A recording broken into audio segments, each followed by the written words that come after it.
안녕하세요, 긍정이 여러분. 오늘은 항상 우리가 건강검진을 하든 매체를 켜든 많이 듣는 이야기, 근데 사실 제대로 이해하는 사람은 거의 없는 동맥경화에 대한 이야기를 해보려고 합니다. 우리가 동맥경화를 잘 이해해야 하는 이유는 이게 수명에도 연결되고 삶의 질에도 연결되어 있는 질병들과 아주 밀접하기 때문입니다. 그런데 동맥이 뭔가요? 동맥은 심장에서 나와서 몸 전체로 산소와 영양분, 다양한 신경전달 물질을 전달하는 혈관입니다. 동맥이 하는 주요한 일 중에 가장 대표적인 게 모든 우리 몸의 장기로 산소와 영양분을 공급하는 거죠. 그러니까 심장이 펌프질을 하면서 뿜어내는 풍부한 산소와 영양분이 담긴 혈액이 각 장기로 가서 기관과 조직에 필요한 에너지와 원료를 공급하는 거죠. 그러니까 생명 유지 활동을 할 때 정말 필수적인 것이 바로 이 동맥입니다. 우리나라로 치면 고속도로 같은 거예요. 도로가 잘 깔려야 물류 배송이 원활하겠죠. 그리고 동맥이 하는 두 번째 중요한 역할은 혈압과 혈류량의 조절입니다. 동맥의 벽은 근육으로 이루어져 있는데요. 이게 혈압을 조절하는 데 아주 중요한 역할을 합니다. 동맥벽 속에는 수축과 이완, 혈액의 흐름을 조절하고 신체의 다양한 부위에 혈류량을 조절하는 걸 도와요. 세 번째는 생체 신호를 전달할 수 있는데요. 동맥을 통해서 신경전달 물질이나 호르몬들이 이동을 하면서 각 장기가 뇌의 명령에 아주 잘 통합적으로 기능을 할 수 있게 되는 거죠. 결론적으로요, 동맥은 우리가 생명 유지를 하는 데 있어서 아주 필수적인 것이다, 이렇게 기억하시면 되겠습니다. 예를 들어 이제 뇌로 혈류를 보내는 동맥이 경동맥, 목동맥이거든요. 그리고 이제 심장으로 혈류를 공급하는 것이 관상동맥인데, 이런 동맥의 기능이 떨어지는 것이 뇌졸중이나 심근경색이 되는 겁니다. 그러면 동맥경화는 무엇일까요?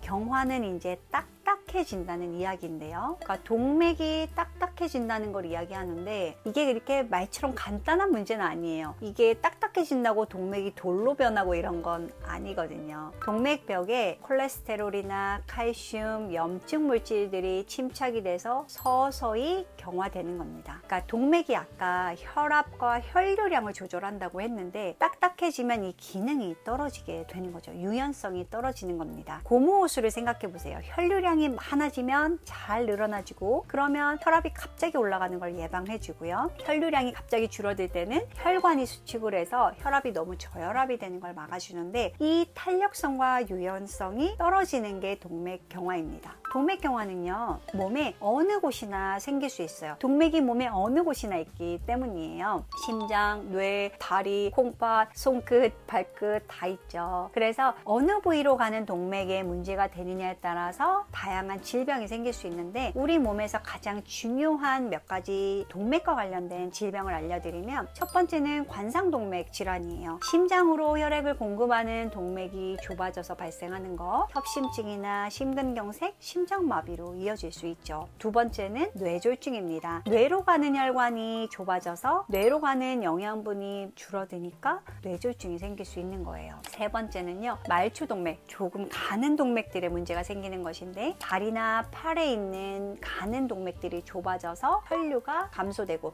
이로 인해서 통증이나 기능장애가 생기는 겁니다. 가끔 하지에 말초동맥 질환이 있는 분들은 조금만 걸으시면 다리가 아파서 걸을 수가 없는 경우도 있으시죠. 마지막으로 대표적으로 중요한 질병이 콩팥병입니다. 콩팥은 사실 혈관 덩어리예요. 그런데 이 콩팥에 동맥경화로 인해서 혈류가 감소하게 되면 콩팥 기능도 떨어지는 거죠. 그런데 동맥경화가 왜 생길까요? 가장 큰 요인은 피할 순 없지만 나이가 드는 겁니다. 하지만 여러분, 같은 나이라 하더라도 어떤 분들은 혈관이 정말 깨끗하고요, 어떤 분들은 사망하기도 하시죠. 이 차이는 유전적인 요인도 있지만, 대부분 연구에 따르면 매일매일 누적되는 생활습관이 가장 큰 요인이라고 되어 있습니다. 동맥경화가 진행되는 첫 신호는 바로 혈관 내피세포의 손상이에요. 혈관벽을 보호하는 가장 안쪽에 있는 세포인데요, 이 혈관 내피세포가 손상이 되면 그걸 복구하기 위해서 일어나는 일련의 과정들이 결국엔 동맥경화가 되는 겁니다. 가장 큰 손상은 바로 흡연, 그리고 삼고질환, 고혈압, 고혈당,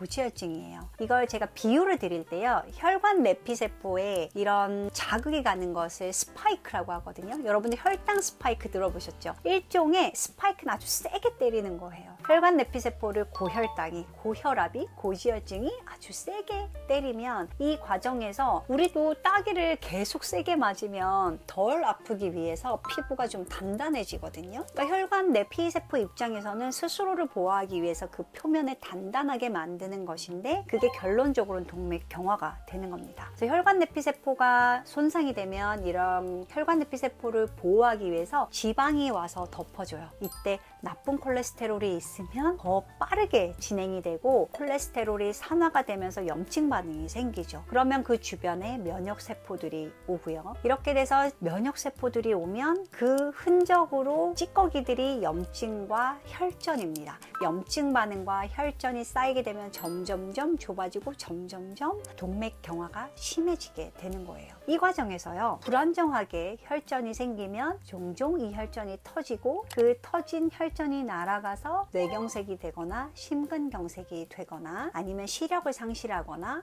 이런 무서운 질병이 될 수 있습니다. 그럼 어떻게 해야 할까요? 40대 이후이시라면 당연히 고혈압, 그리고 당뇨, 고지혈증을 당연히 한번 체크하셔야 되고요. 그리고 담배를 태우시는 분들은 줄이셔야 되고 가능하면 끊으셔야 되고요. 술도 마찬가지입니다. 술도 웬만하면 안 드시는 게 좋은데 요즘 우리나라 술 먹는 게 또 유행이더라고요. 그래서 가능하면 줄여야지 생각해 보시면 좋겠고, 줄여야지 하는 마음으로 임하실 때 좀 덜 드실 수 있는 것 같아요. 그리고 제가 추천하는 건 진행 상황을 볼 때 이 경동맥, 목에서 뇌로 가는 목동맥에 실제 동맥경화가 얼마나 진행됐는지 보는 검사를 해보시는 겁니다. 왜 하필 경동맥, 목동맥을 봐야 할까요? 경동맥을 확인하는 것은 여러 이유가 있어요. 첫 번째는요, 접근성이 좋습니다. 위치가요. 무슨 얘기냐면 우리 몸의 동맥은 머리끝부터 발끝까지 다 있지만 이거를 한꺼번에 다 확인할 수는 없고, 그런데 우리 몸에서 가장 중요한 동맥이 뇌로 가는 동맥, 그리고 심장 동맥인데 비교적 경동맥은 목 부위에 있고 우리 피부 표면에 가까이 있어요. 그래서 쉽게 접근할 수 있습니다. 그래서 어떤 분들은 이제 맥박을 측정해 보기도 하고 혈류 상태를 확인하기도 하고 초음파로, 그러니까 방사선 노출이 없는 비교적 안전한 검사로 볼 수 있기 때문에 경동맥을 확인하는 것을 추천드립니다. 그리고 이 경동맥은 실제로도 중요해요. 뇌로 가는 혈액의 80%가 지나가는 길목이기 때문입니다. 그러니까 지속적으로 높은 수준의 산소와 영양분이 필요한 게 바로 뇌잖아요. 여기 경동맥의 동맥경화가 심하다면 뇌 기능이 떨어질 수 있고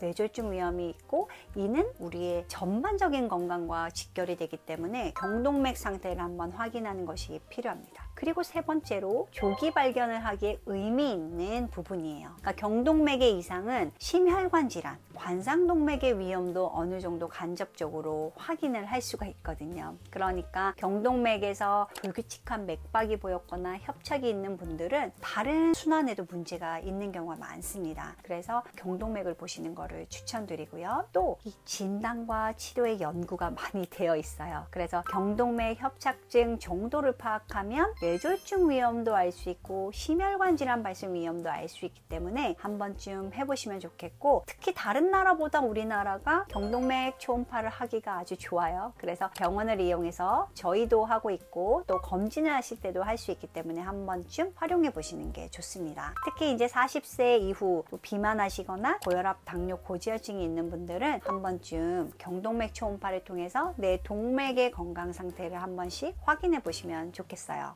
오늘은 여러분들이 동맥경화가 걱정이 될 때 할 수 있는 혈액 검사와 영상 검사 중에 경동맥 초음파를 추천을 드렸는데요. 만약에 여러분들이 고민이 있는 분이 있다면 경동맥 초음파를 건강검진에 추가하시거나 아니면 가까운 의원회에서 경동맥 초음파를 할 수 있는 곳을 이용하셔서 확인해 보시기를 바랍니다. 이 행위는 그냥 내가 조금 더 건강해지기 위해서 하는 것이 아니라 큰 병으로부터 나를 예방하기 위한 거니까요. 보통 저는 이런 검진을 생일 있는 달에 하시도록 추천드려요. 그래서 내 생일에 나를 위해서 하는 선물로 갈수록 건강관리를 좀 신경 쓴다, 이렇게 생각하시면 좋겠고, 다음 시간에는요, 그러면 이 경동맥 사실 아까 나이 들면서 생기는 거라고 했는데 굳이 꼭 확인하고 관리해야 할까? 라는 의문, 그리고 이게 동맥경화가 이미 생기면 되돌릴 수 없다고 되어 있는데 해야 할까? 그런데 많은 연구들에서 개선이 될 수 있고 되돌릴 수 있다, 그러니까 유턴이 가능하다는 연구가 많이 있어서요, 여러분들에게 돌이킬 수 있는 긍정적인 정보를 드리도록 하겠습니다. 오늘도 긍정적이고 건강한 하루 되세요. 감사합니다.